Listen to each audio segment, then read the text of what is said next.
Folks, I'm talking with Mr. IP himself. This is Pete Sacco.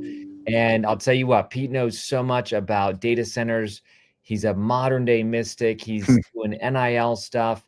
I'm so glad our paths connected through Peter Diamandis at Abundance. But Pete, welcome to the show. Thanks, Kary. Kary, the journey to meeting you has been an amazing one, right? I mean, I started, you helped me publish my first book, Living in Bliss, I love it. which really spells out the journey of the last 30 years for me. But the amazing thing, thank you. That's my website for it, petesacco.com. Yes. And the book is available now. We just completed the audio version of it. That should be out in a few weeks. I love it. So thanks to you and your team for really making it possible. And Peter himself did the endorsement for it. Wow. So that was beautiful that he did that for me. And you got all these companies, man. Right. I mean, and if you really think about my world, it's an odd juxtaposition that can only happen right now. In fact, I say the universe only delivers. We need to pay attention very much like, if you think about books like The Alchemist and, and Siddhartha, right? We only need to pay attention. If we ask the universe a question and we're keen to it, we're going to get an answer. And so in a very short time, I get introduced to Peter. I fall in love with the Abundance 360 community. Amongst the very early people that I meet is you. I have this aspiration to write a book and to talk about my transformation. And when we sat in your session and you heard my story, you're like, how do you not have a book about this? And here we are a year later, not even, and the book is done. It's out. And really, look, at 58 years old, talking about the book, building balance in the body, mind, and spirit in the realm of accomplishing stuff as a human being and finding inner peace. So let's call it the outward journey and the inward journey. That's what the book is about.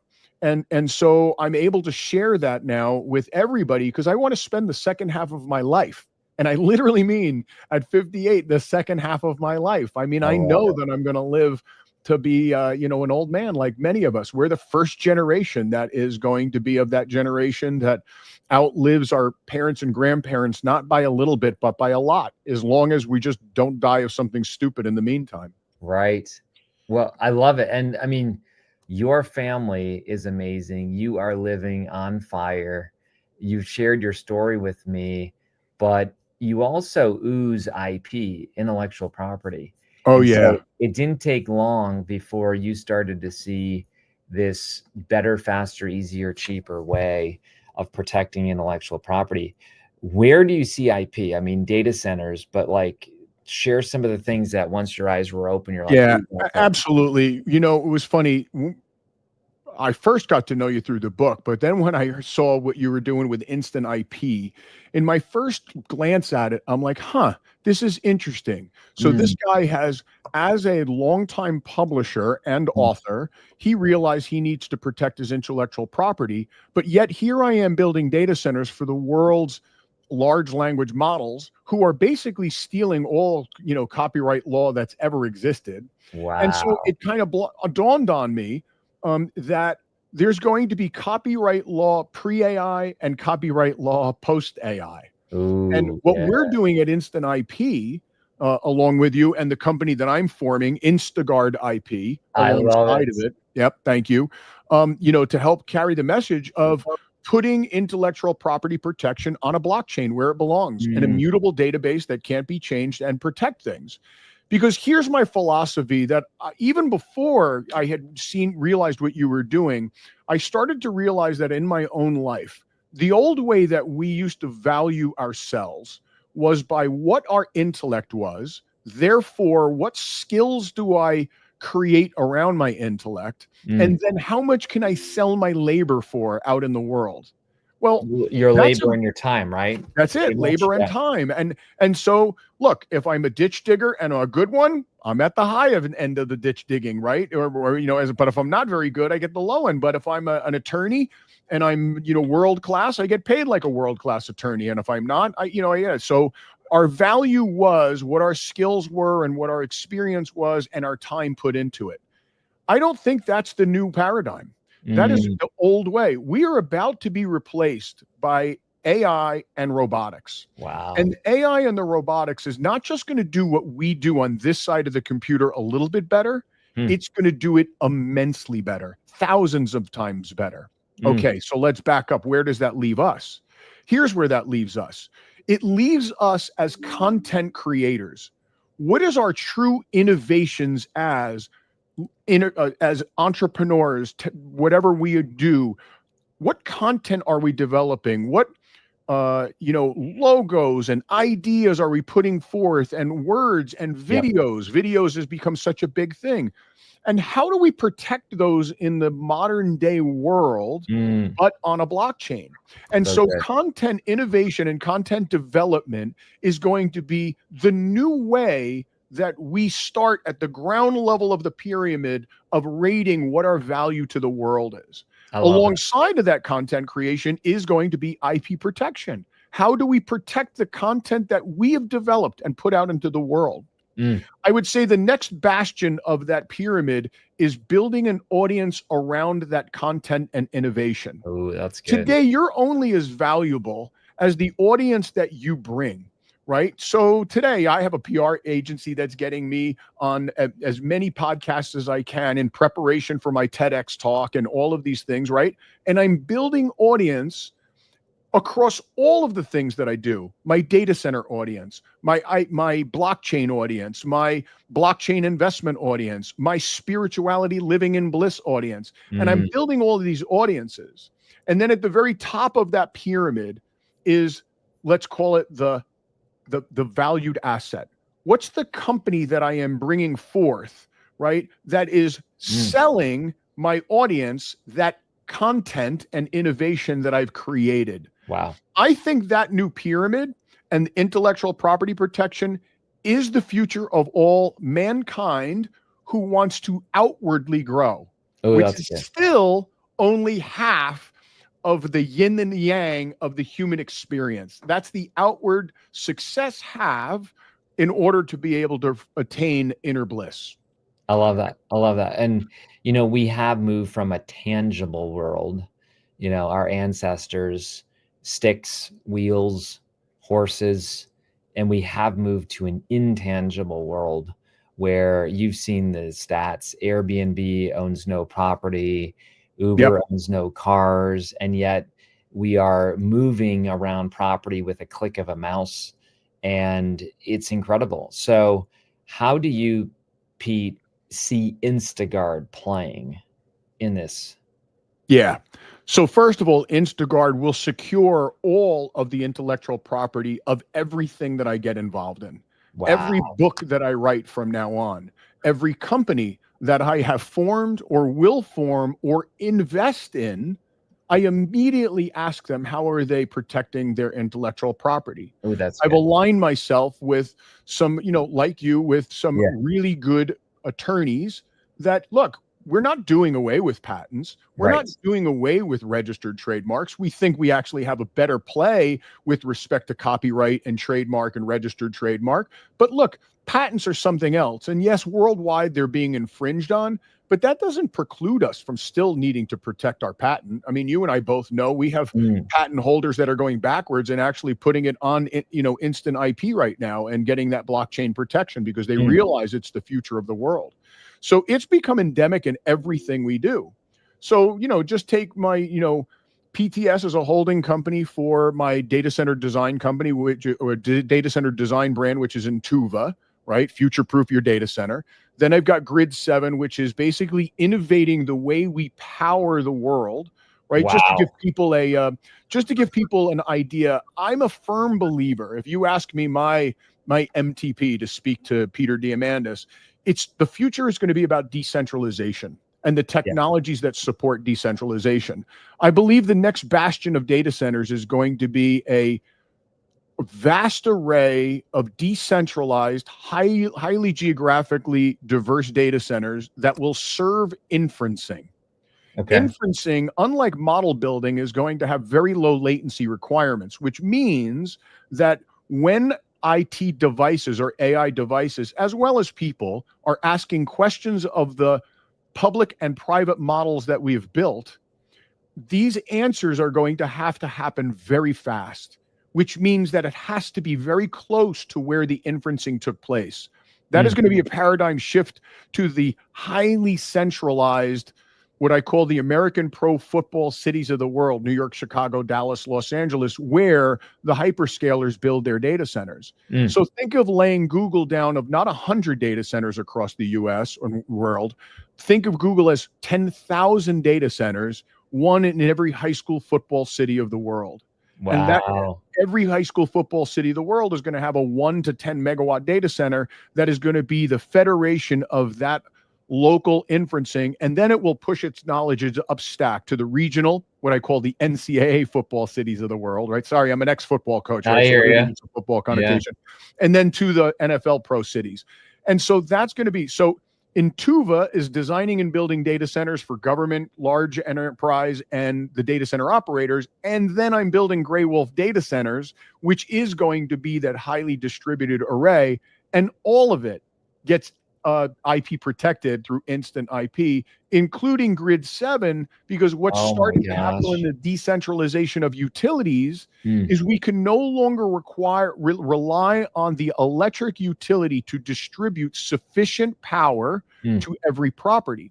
So what's going to start to happen is that we are going to use alternative fuel sources that are plentiful in this country, predominantly natural gas. And we are going to parasitically use natural gas, I'm going to use natural gas to convert to electricity at my property's edge for only my property. I am not going to take that utility and then port it off my property, because now I'm governed by the Board of Public Utilities and I have a whole bunch of regulation. But if I only use the power that I create, be it nuclear or a derivation of natural gas to electricity, we're going to use that on site. And so that's the technology. So I invest all around the data center world and build data centers and build my own data centers, and then have all kinds of IP around how we're going to be the future of converting natural gas to electricity. And so I have a design concept called Thermogrid, which basically uses a combined cycle gas turbine. And then I use a newly patented process for producing ice 100 times more efficiently and effectively than ever before. Wow. That will cool the gas, enabling me to use smaller engines in order to, therefore, lower CapEx and OpEx to produce power at the power's edge, and some of them will be data centers. I see innovation all over the place. That's what's going to get rewarded. And I feel like there's a philosophy that if listeners can catch this, to me, when I started studying blockchain and crypto and DeFi, I started to realize this is an ideological shift of, hey, let's entrust our safety, security, livelihood, currency to this outside government, this outside centralized entity. And let's put all of our faith and trust in that. And what you see now is whether it's Bitcoin, crypto, everything you just shared, it's really putting the power back in the hands of the people, even down to intellectual property. Why do we need the USPTO, this one agency who's backlogged by 800,000 patents, and it takes $30,000 in 1 to 3 years and 2.6 rejections to just prove that I thought of something? Not only is it an antiquated process, but it's priced that way too, right? I mean, you don't even know, anybody who's gone through the patent process, it's you and me daunting, both, right? It's daunting. You spend $30,000 before you even know whether your idea is patentable. Yeah. And then you got to spend more money to finally get the patent in the process and all of that. I mean, the whole thing is just antiquated. It is. I mean, even down to my previous name for the company, I'm not allowed to say, but right. I went through all the right hoops, got the trademark issued by the government. Yes, you can use this. Then there's a 30-day oppositional period where somebody came out of the woodwork. Yep. Nobody even knew. The lawyers didn't know. The government didn't know. And they say, oh, we were here first back in 2004. So guess what? You either have to pay us licensing fees for the rest of your life, or we're suing you, or you rebrand. And I'm Yeah. like, thank you very much. I'll rebrand. Yeah.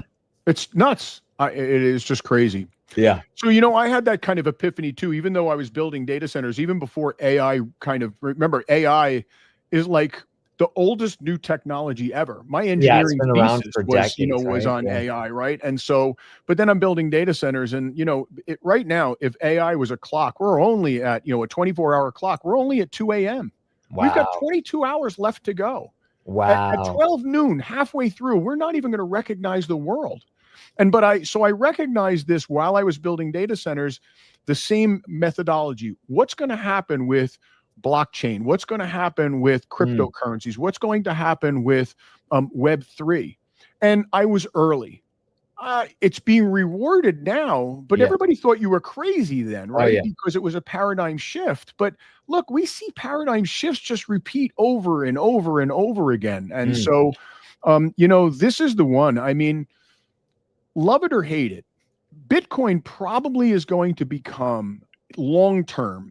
This is not going to be next year, but the uncontrollable aspect of Bitcoin will likely become the reserve currency for the world. And I get it that that's highly controversial and no banking system in the world is prepared for that shift today.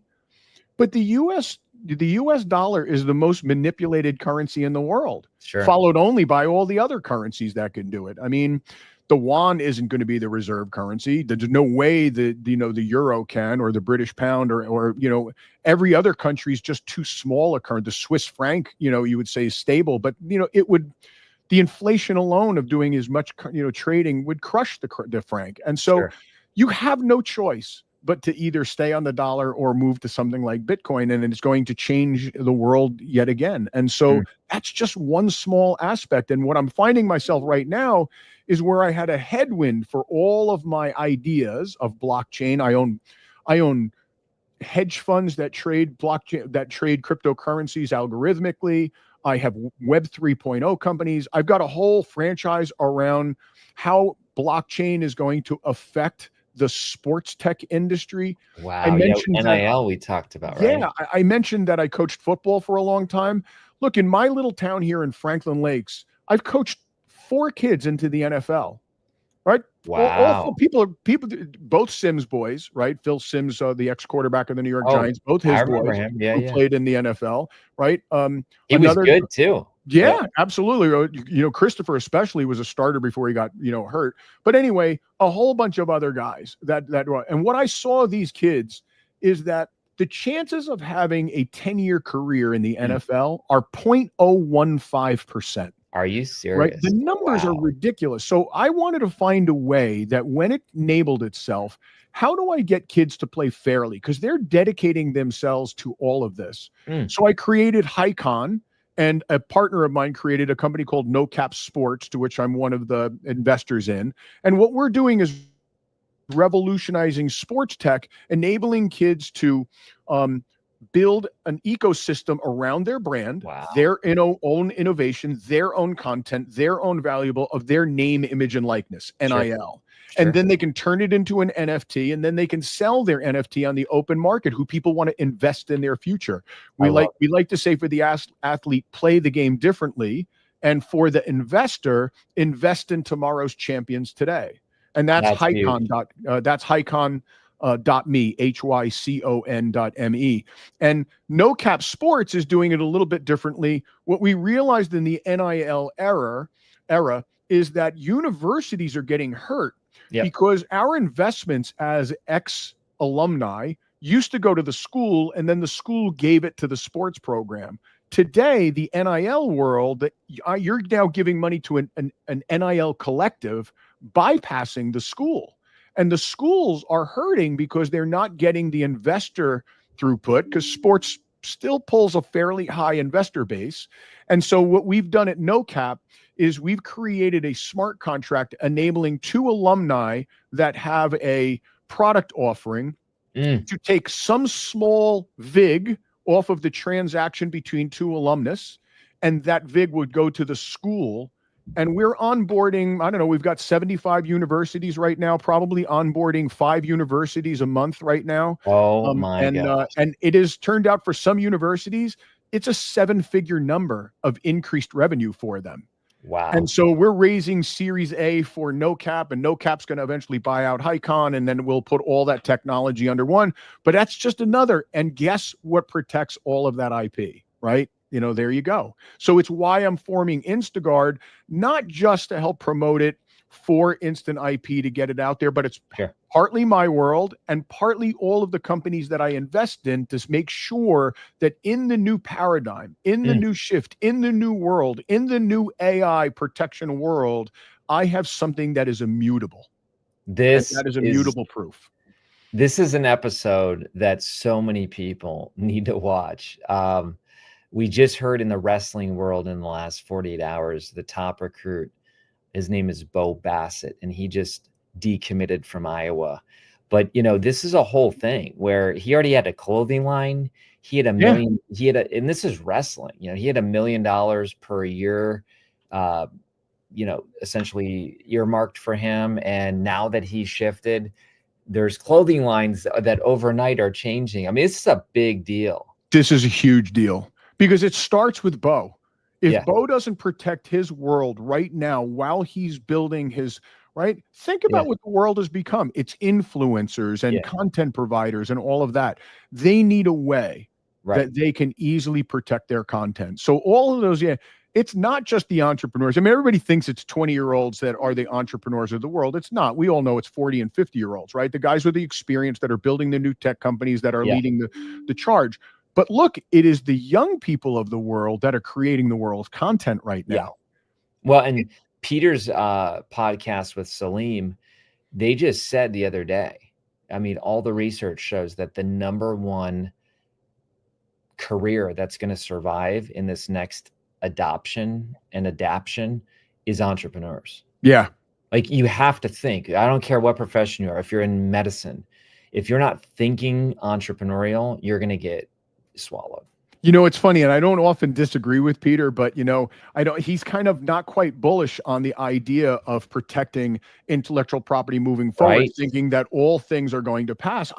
There's no way that innovation continues without me being rewarded for my innovation. Absolutely. It can't be. We cannot possibly thrive in a world where I have a good idea and then I just basically, it goes out into the world. Now, look, I got it.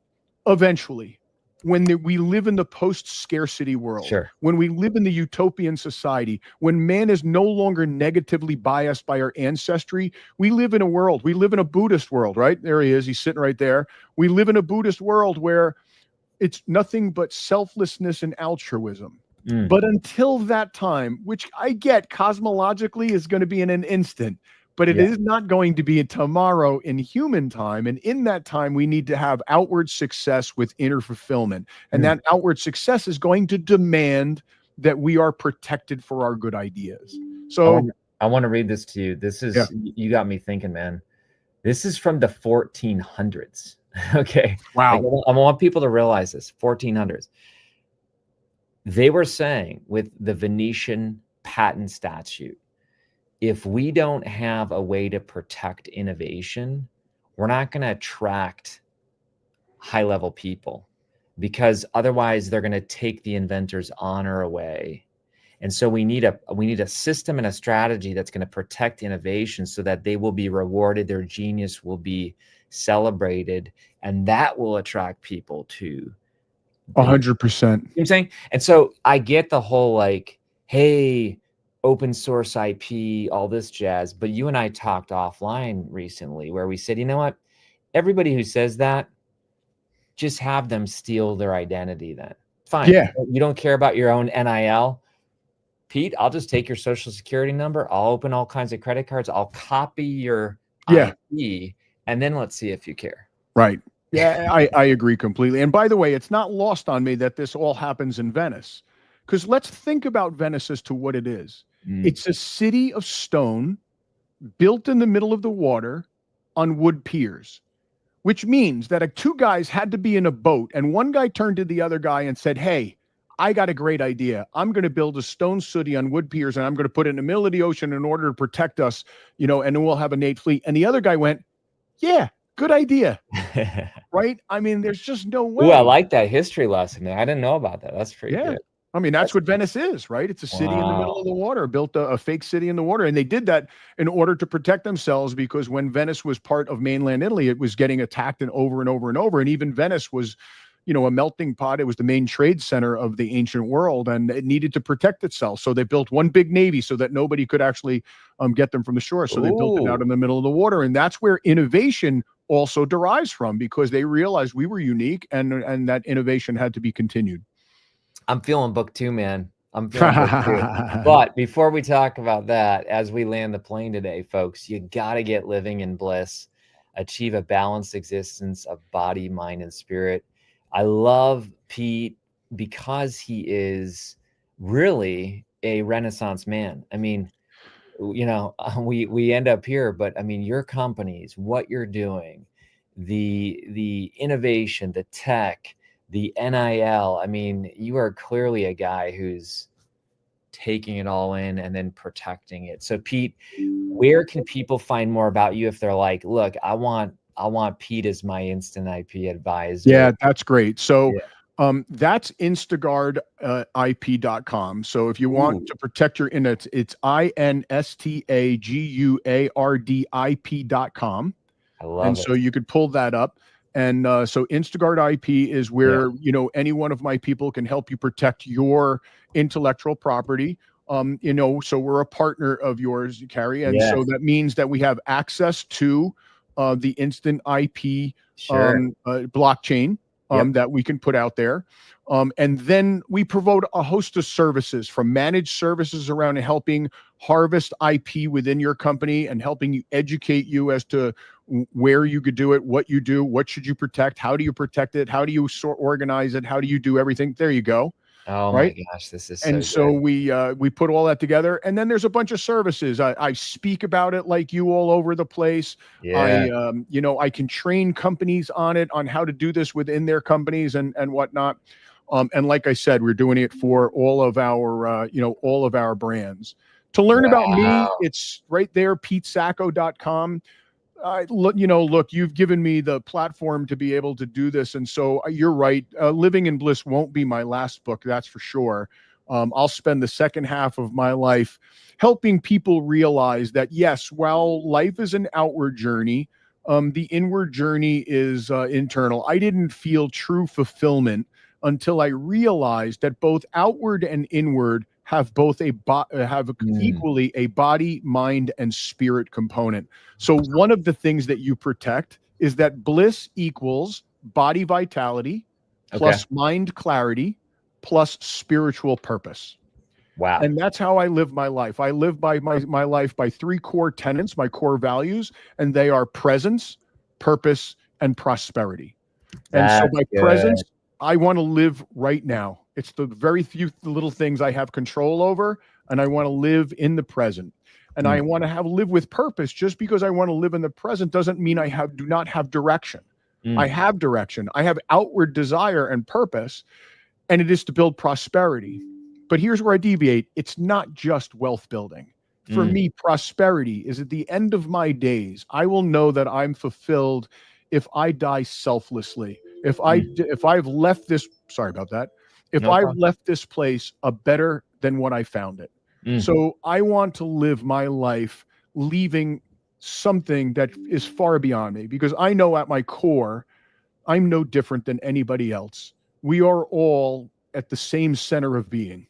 And so that was my discovery in spiritual. And I want to share that with people, that yes, you can have an outward journey and also have inner bliss. And it's nothing you need to seek. It is only something that you have to remember. Wow. Because it's always been within you.